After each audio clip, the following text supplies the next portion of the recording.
கர்த்தருக்கு ஸ்தோத்திரம். கர்த்தராகிய இயேசு கிறிஸ்துவின் நாமத்தினால உங்களை வாழ்த்துக்கிறேன். இந்த வாரம் நம்ம பார்க்க போற தலைப்பு என்ன தெரியுமா? காரியம் மாறுதலாய் முடிந்தது. எஸ்தர் 9வது அதிகாரம் முதல் வசனம் வாசிக்கிறேன் கேளுங்க.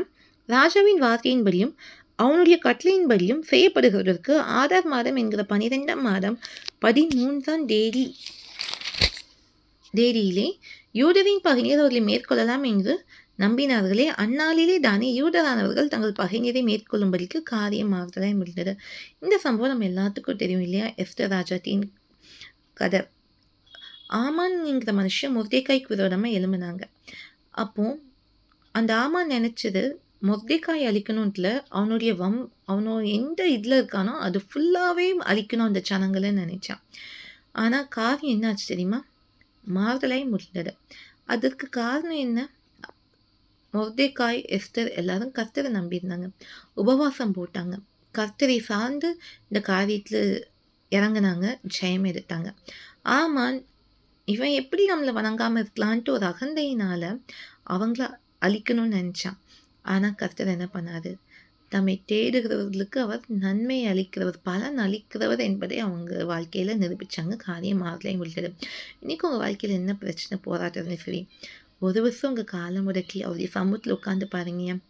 அந்த பிரச்சனையில் என்ன பண்ணணும், அந்த பிரச்சனையில் வெளிவர என்ன செய்யணும்னு கர்த்தர் அழகாக சொல்லி கொடுப்பார். நம் தேவன் பேசுகிற தேவன், நம் தேவன் நம்மளை அரவணைக்கிற தேவன், நம் தேவன் நம்மை உருவாக்குகிற தேவன், இல்லாத வீட்டில் இருக்கிறது போல் உருவாக்குகிற தேவன். உங்கள் வாழ்க்கையில் அற்புதம் செய்ய மாட்டாரா? நிச்சயம் செய்வார். அவரால் செய்ய முடியாத அதிசயமான காரியம் ஒன்றும் இல்லை.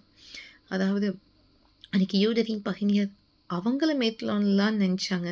ஆனால் யூதரானவர்கள்லாம் தங்கள் பகைஞரை மேற்கொள்ளும்படிக்கு காரியமாகலே முடிந்தது. இப்போ உங்கள் வாழ்க்கையில் என்ன பிரச்சனை, போராட்டம் சரி, கர்த்தர் சூழ்நிலை மாற்றுவார், உங்களுக்கு ஜெயத்தை கொடுப்பார். இன்னொரு விஷயம் சொல்கிறேன். எபிரேயர் 11:6, விசுவாசம் இல்லாமல் தேவனுக்கு பிரியமாயிருப்பது கூடாத காரியம். ஏனென்றால் தேவனிடத்தில் சேருகிறவன் அவர் உண்டென்றும் அவர் தம்மை தேடுவர்களுக்கு பலன் அளிக்கிறவர் என்றும் விசுவாசிக்க வேண்டும். அவர் தம்மை தேடுவர்களுக்கு நன்மை செய்கிறார், பலன் அளிக்கிறவர், பாதுகாக்கிறவர். இதே மாதிரி ஒரு வசனம் இருக்கு. எஸ்றா 8வது அதிகாரம் 22வது வசனத்தில் எங்கள் தேவனுடைய கரம் தம்மை தேடுகிறவர்கள் எல்லார் மேலும் அவர்களுக்கு நன்மையாக இருக்கிறது என்றும் இருக்கு. அவரை நீங்கள் தேடுவீங்களா? நிச்சயம் அவர்களுக்காக உங்கள் வாழ்க்கையில் நன்மையாக இருக்கும். அவர் உங்களுக்கு நன்மை செய்வார். காரியம் மாறுதலாய் முடியும். ஜெர்மன்லாமா எங்கள் அன்பன் பரலோகப்பிதாவின் அருமையான நாட்கள் கண்டிப்பாக பாவமை தேடுகிற எல்லாத்துக்கும் நீர் பலன் அளிக்கிறவர் ஐயா. அவங்களுக்கு நன்மையாய் காரியங்களை முடிய செய்கிறவர் எங்களோடு இருக்கீங்க. எப்படி அன்றைக்கி காரியம் மாறுதலாய் முடிந்து யூதர்களுக்கு சந்தோஷம் உண்டாக்கினீங்களோ, எங்கள் வாழ்க்கையிலும் காரியம் மாறுதலாய் முடிந்து எங்களையும் கலிக்கூற பண்ணுறதுக்காய் நன்றி. இது மாத்திரம் அடிப்படுங்க. பிதாவே சகல துளிகள் முடிவுக்கு செலுத்தவே மீட்பும் ரஷ்மை பேசுவேன். இதுக்கு நாம் தெரிஞ்சவர்கள் பிதாவே ஆமேன்.